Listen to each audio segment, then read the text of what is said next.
Sir, அரசு விடுதிகள்ல சமூக நீதி அரசு விடுதிகளை சமூக நீதி விடுதிகள்னு அழைக்கப்படும் முதலமைச்சர் சொல்லியிருக்காரு. சமூக நீதினா முதல்ல என்னன்னு விளக்கி சொல்லிட்டு அப்புறம் சமூக நீதி விடுதிகள் என்று அழைப்பதில் எங்களுக்கு ஒரு இது இல்லை. ஏன் அது சமூக நீதின்னு வெறும் சொல்லாடலை மட்டும், சாதி ஒழிப்பு சமூக நீதியெல்லாம் வெறும் சொல்லாடலாக மட்டும் இருக்கே, எப்படி வெற்று சொல்லாகவே இருக்கே 60 ஆண்டுகளாக எப்படி? சமூக நீதி என்றால் என்ன? சமூக நீதி என்ற சொல்லினுடைய விரிவாக்கம் என்னது, விளக்கம் என்ன, என்னது? எந்த சாதியின் அடிப்படையில் நான் தாழ்த்தி வீழ்த்தப்பட்டேன், இழிவுபடுத்தப்பட்டேன், தீண்டாமை கொடுமையால் கொடுமைப்படுத்தப்பட்டேன், இந்த கோயிலுக்குள் வந்து வழிபடக்கூடாது, இந்த குளத்தில் குளிக்கக்கூடாது, இந்த தெருவில் நடக்கக்கூடாது, நீ படிக்கக்கூடாது, படித்தால் படித்து இந்த வேலைக்கு வரக்கூடாது என்று தடுத்து வைக்கப்பட்டனோ, அரசியல், கல்வி, வேலை வாய்ப்பு, அரசியல் அதிகாரத்தில் நிராகரிக்கப்பட்டனோ, புறக்கணிக்கப்பட்டனோ, அதே சாதியின் அடிப்படையில் இவையெல்லாம் எனக்கு கிடைக்கப்பெற வாய்ப்பு ஏற்படுத்தியதுக்கு பேர் தான் இடஒதுக்கீடு அல்ல, இடப்பகிர்வு, இடப்பங்கீடு. இதுதான் புரட்சியாளர் அம்பேத்கர் அவர்கள் போராடி பெற்று தந்தது. அதை புரிந்து கொள்ளாமல் நீங்க வகுப்புவாரி பிரதிநிதித்துவம் என்பது அந்த வகுப்பினுடைய எண்ணிக்கைக்கு ஏற்ப உரிய முன்னுரிமை கொடுக்கிறது. அதை தான் நாங்கள் சாதிவாரி கணக்கெடுப்பை நீண்ட காலமாக வலியுறுத்தி வருகிறோம்.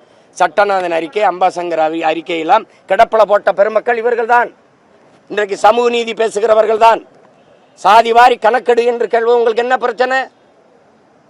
5 பேர் இருக்கிற வீட்டுக்கு 50 பேர் சாப்பாடை அனுப்பாத, 50 பேர் இருக்கிற வீட்டுக்கு 5 பேர் சாப்பாடை அனுப்பாத.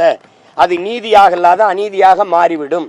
அவரவர் எண்ணிக்கைக்கேற்ப இடத்தை பகிர்ந்து கொடு, அள்ளி கொடுக்காதே, அளந்து கொடு, எடுத்து கொடுக்காதே, எண்ணி கொடு. இதுதான் எங்க கோரிக்கை.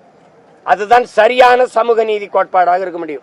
இல்லைன்னா வெறும் வெற்று வார்த்தை. உங்களுக்கு என்ன சாதிவாரி கணக்கெடுப்படுகிறதுக்கு என்ன பிரச்சனை?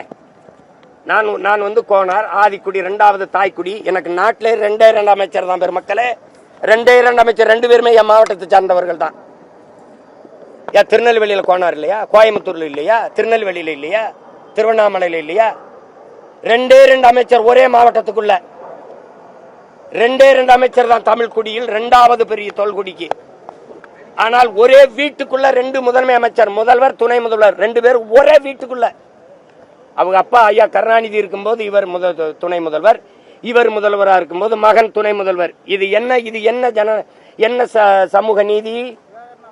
நீங்க சனாதனத்துக்கு வேற எங்கேயோ விளக்கம் கேட்டுக்கிட்டு இருக்கிறீங்க.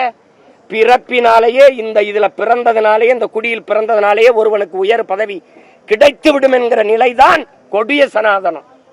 வீட்டுக்குள்ள சனாதனத்தை வச்சுக்கிட்டு ரோட்ல நாட்டுல வந்து ஒழிக்கிறேன்னா யாரைய மாத்துறது? எல்லாத்துக்கும் செம்மொழி ஐயா கருணாநிதி அவர்கள் பூங்கா எடுத்த செம்மொழி பூங்காவுக்கு எடுத்த மாதிரி என்னதுக்குது? அவர் பேரை விட்டா வேற பேரு நிறுவுகிறீர்கள்.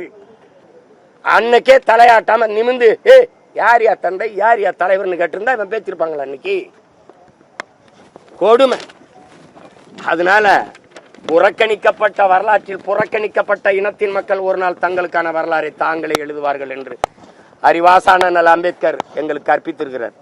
அந்த வரலாற்றை நாங்கள் திருப்பி மீண்டு எழுதுகிற காலத்தை உருவாக்கி கொண்டிருக்கிறோம். இனி எங்கள் அடையாளம் உங்க சிலையெல்லாம் உலக புகழ்பெற்ற கடற்கரையை 2வது பெரிய கடற்கரை ஆஸ்திரேலியா 1, 2 உங்களுக்கு எப்படி கல்லறையா மாறிச்சு? 6 அடி அதிகபட்சம் போனா ஒரு 60 அடியில் படுக்கலாமாண்ணா? 2 ஏக்கர்ல படுத்து கிடக்குறாங்க. திராவிட தலைவர்கள் எல்லாம் நாட்டின் விடுதலைக்கு தூக்கல தொங்குனீங்களா, செக்கிழுத்தியலா, சிறைப்பட்டியலா, வதைப்பட்டியலா, மிதிப்பட்டியலா, என்ன பண்ணீங்க நீங்க? எங்க முன்னோர்களா எங்க புதைக்கப்பட்டிருக்கான், எங்க இருக்குன்னு அடையாளம் தெரியாம எங்களை மறைச்சு வச்சிருக்க. இதுவே 1008 போராட்டம் போராடி, இந்த போராடி இவருக்கு நிற்கிறாப்புல நடந்து கன்னியாகுமரி இருந்து நடவேன் வந்து போராடி ஒரு சிலையை வேண்டா வெறுப்பா வச்சு விட்டுருக்க.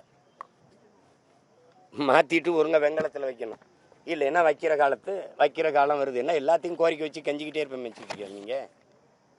மனு கொடுக்கிற காலம் மாறி மனுவை கொடுக்க வேண்டிய தேவையில்லாத நிலைக்கு என் மக்களின் வாழ்க்கை தரத்தை மாற்றுகிற காலத்தை உருவாக்குவோம். பிளே ஸ்டோர் மற்றும் ஆப் ஸ்டோரில் இருந்து பாலிமர் செயலியை QR கோடு மூலம் பதிவிறக்கம் செய்யுங்கள். செய்திகளை உடனுக்குடன் பெறுங்கள்.